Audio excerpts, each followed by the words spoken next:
ብርሃኔ ክፍል 1 ታክሲው ላይ ለመድረስ ብሮት ትንፋሽን ብጨርስም አልሆነልኝም። በጣም ተናደድኩ፣ ተበሳጨሁ። ደግሞ የሾፌሩ ነው እንጂ የገረመኝ እየሮጥኩ ልደርስባቸው ስል እንደገና ማፍጠኑ። ረዳቱስ ቢሆን ና ልኳንዳነ ፍጠን እያለ መጣራቱ። በእነሱ ቤት ቀልድ መሆኑ ነው። እንዲህ አድርጎ ቀልድ የለም። መቼም በአንድ ምስኪን ነፍስ ላይ መጫወት ነጥብ አያሰጥ። ቀልድ ካማራቸው መኪና መንዳቱን ትተው ኮሜዲያን አይሆንም ነበር? ስራ ነው ወይስ ሰው የማናደድ ፕሮግራም ይዘው ነው የተነሱት? በእርግጥ ቢጭኑኝም በትርፍ ነበር። ለዛም ይሆናል የተጫወቱብኝ።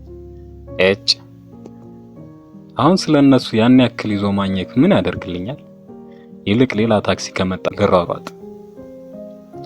መቼም የዛሬ እድል ካመለጠኝ ራሴን ይቅራለሁ። እንደው ማንተኛ አለኝ። ምን አለ በጠዋት ብነሳ ኖሮ። ሲቪን ያስገባውበት ድርጅት ለኢንተርቪው የቀጠረኝ ከጠዋቱ 2 ሰዓት። እኔ 1 ሰዓት ተኩል ላይ ገና አሸዋ ሜዳ የሚጭነኝ ታክሲ ፍለጋ አሯሯጣለሁ። ይሄ ልክ አይደለም። እንቅልፋምነቴ ወቀስኩ። እንዲህ ባደርግ ኖሮ፣ እንዲህ ቢሆን ኖሮ እያልኩ ጭንቅላቴን ወጥሬ ያሰቃየሁት። በመከራ አንድ ሚኒባስ ታክሲ ሲመጣ አይቼ ከህዝቡ ጋር ተጋፋው። ያለ ወትሮ የሴቶችን አስቀየምኩ። ገፈታትሬያቸው ገባሁ። አንዲት ተለቅ ያለች ሴት ስትራገም ሰማዋት።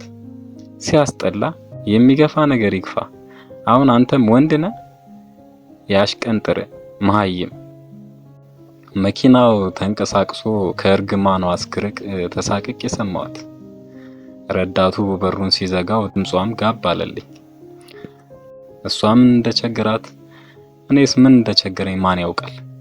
አጋጣሚዎች አነካኩን እንጂ ተረጋግቼ መቀመጥ ብችልም ተረጋግቼ ማሰብ ግን አልቻልኩም።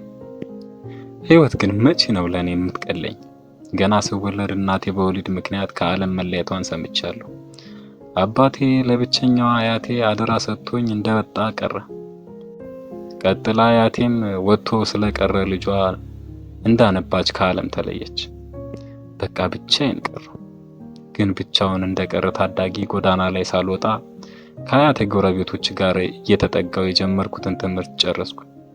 ያገኘሁትን እየሰራው ራሴን አስተዳድርኩ።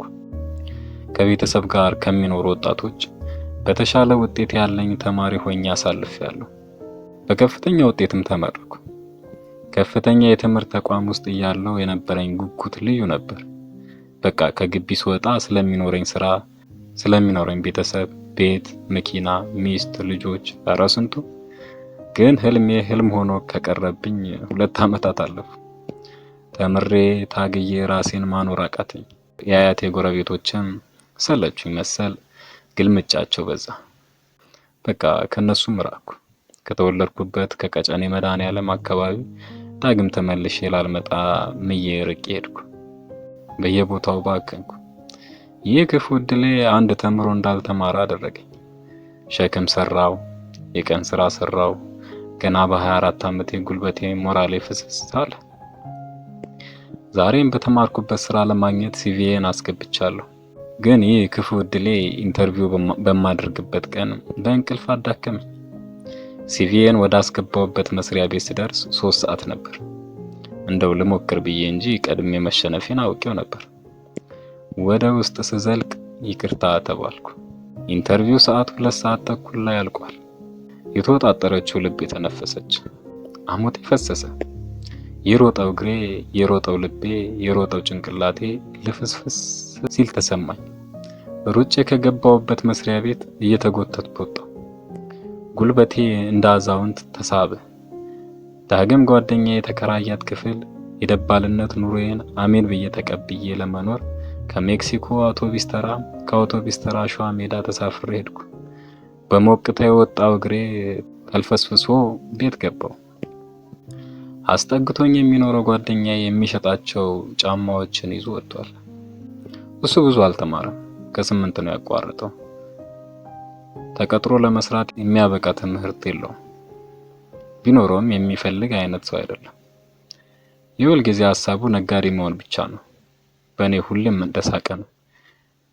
የሌለ ስራ ከምትፈልግ ከጨረታ የቦንዳ ልብስ አንጥተህ ነግድ ይለኛል። ግን እኔ እሱን የማድረግ ብቃቱም ገንዘቡም የለኝም። እሱም ለምን እንደው አላውቅም፣ ሁሉም ነገር ክድን ነው የሚልብኝ። እሱ እየሰራ እኔ እየዞርኩ ኖረናል። እኔና እሱ የምንተዋወቀው በጉርምስና ሰዓት ነው። እኛ ሰፈር ቀጨኔ ተከራይቶ ነበር የሚኖረው እና የዛኔ እኔም ተማሪ ነበርኩ። በዛ ላይ ብቸኛ፣ እሱም ከገጠር መጥቶ ራሱን ለመለወጥ የሚፍጨረጨር ብቸኛ ነበር። አትክልት ተራ እየሄድን ሸክም እየሰራም ነበር። ሁለታችንም ለፍተናል። በመጨረሻ ግን እኔ ዩኒቨርሲቲ ስገባ ተለያየ። ከአመታት በኋላ ተመርቄ ስወጣ ዳግም አትክልት ተራ አካባቢ ስፈልገው አገኘሁት። በጣም ነበር የገረመኝ። የማይቀየር ህይወት እኔን ራሱ አስፈራኝ። ከቆይታ በኋላ ከጫራታ ጫማ እያመጣ ሊሸጥ እንደው ነገረኝ።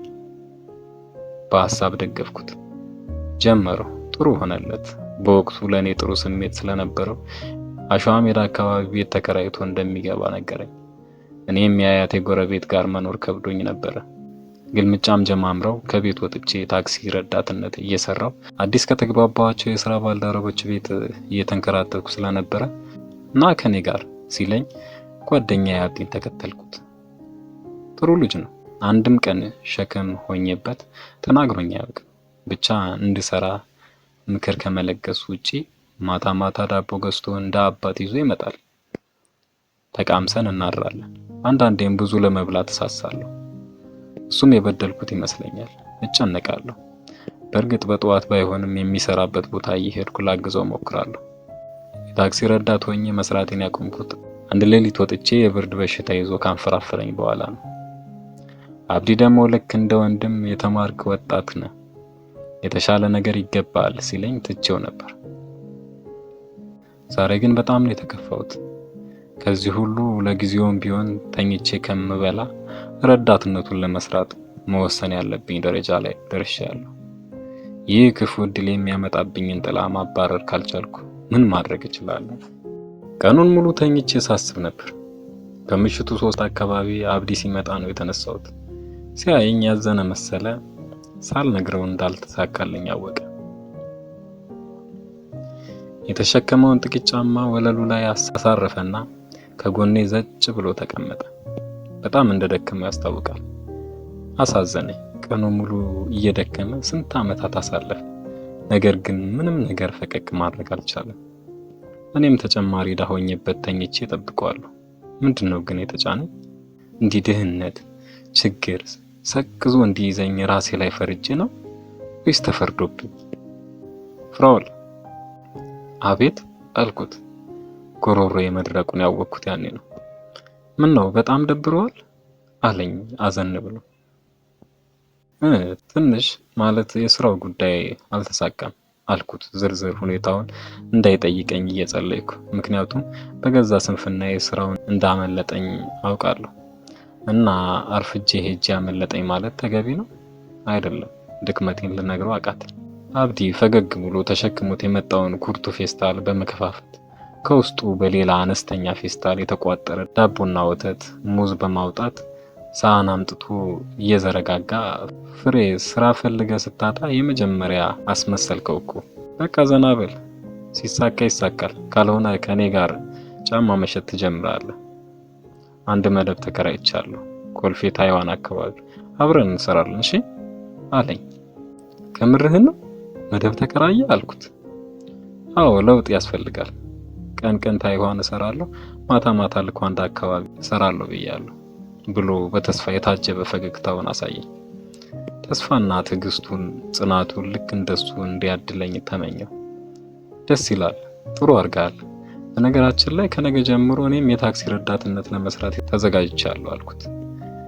የምንበላውን ዳቦና ሙዝ በሳህን አድርጎ ወደፊቴ እየገፋው ኮስተር ብሎ አየኝና የምን ረዳት ነው? በጭራሽ አይሆንም።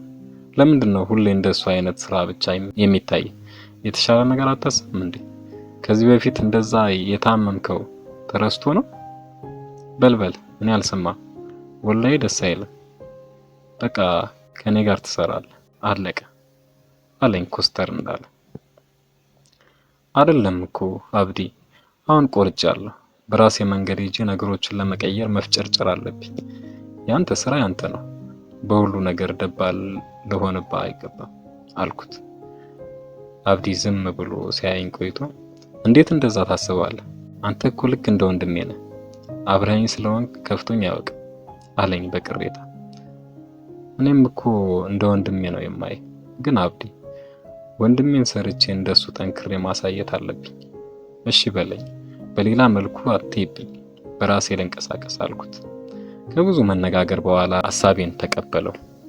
በራሴ የተገኘውን ስራ ሰርቼ መግባቴ ደስታን የሚፈጥርልኝ ከሆነ እሱም እንደማይከፋው፣ ነገር ግን የተሻለ አማራጮችን ደግሞ እንዳይ መክሮኝ በመስማማት ሐሳባችን ጠቀለል ነው። በንጋታው የታክሲ ተራው ጋር ሄጄ ቆምኩ። ረጅም የተስተካከለ ቁመና መልከ መልካም መሆኔ ለታክሲ ሾፌሮቹ የሚያሳምን አይነት ረዳት እንዳልሆንኩ ይገባኛል። ስጠይቃቸው በመገረም ከማየት ውጪ ሊረዱኝ ፈቃደኛ አልሆኑ። ሁኔታዬ ትንሽ ያሳዘነው ተራ አስከባሪ ፍዝዝ እንዳልኩ ከቆምኩበት መጥቶ ፍሬንድ በቃ ይህ ስራ ይብራብሽ፣ ያው ሾፌሮች እንዳንቺ አይነት ወጣት ከመቅጠር ይልቅ ፈላዎች ይመቻቸዋል፣ እንደ ልብ ለመጮም ጭምር። መንጃ ፍቃድ ምናምን አላወጣሽም እንዴ አለኝ በሴት ስም እያናገረ። አይ መንጃ ፍቃድ የለኝም፣ እሱ ቢኖረኝ ረዳትነት ምን ያደርግልኝ አልኩት። ከኪሱ የተቀነጫጨበ ጫት አውጥቶ አፉ ላይ አደረገ። በጠዋቱ ቁርስ ነው ወይስ ብዬ ለራሴ አወራሁ። ከዚህ በፊት ምን ነበር የምትሰራው ማለት ብሎ ከእግር እስከ ራሴ ያየኝ። የልብስም የጫማም ችግር የለብኝም። እድሜ ለአብዲ ከጨረታ ከሚያመጣቸው ልብሶች፣ ጫማዎች ነው የምጠቀመው። 6 ኪሎ ሽሮ ሜዳ አካባቢ ረዳትነት ነበር የምሰራው አልኩት። አትመሲም፣ እስኪ አንድ ጀለስ አለኝ፣ ምናልባት እሱ እሺ ካለ አናግርልሻለሁ።